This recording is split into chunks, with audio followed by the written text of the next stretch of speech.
তো জীবনে বরকত কিভাবে আসবে, প্রোডাক্টিভিটি কিভাবে বাড়াবেন, যে অল্প সময় অনেক কিছু করতে পারেন, কিভাবে করবেন আমি কয়েকটি পরামর্শ দিতে চাই এবং আমার ব্যক্তিগত অভিজ্ঞতা আছে। আর এই পরামর্শগুলো হাদিসের আলোকে কয়েকটি কাজ করতে পারেন আপনার প্রোডাক্টিভিটি বাড়ানোর জন্য। আলহামদুলিল্লাহ, আমি আমার বাসায় আমার ফ্যামিলির সদস্যদের এটার উপরে উদ্বুদ্ধ করেছি, তারা আমল করে। আপনি কিছুদিন এটা করে দেখেন, দেখবেন আপনার জীবনে কি পরিমাণ বরকত এসেছে।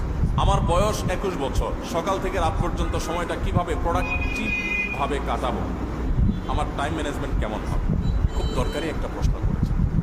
প্রোডাক্টিভিটি আমাদের জীবনে বরকত, এটা অনেক গুরুত্বপূর্ণ একটা ব্যাপার।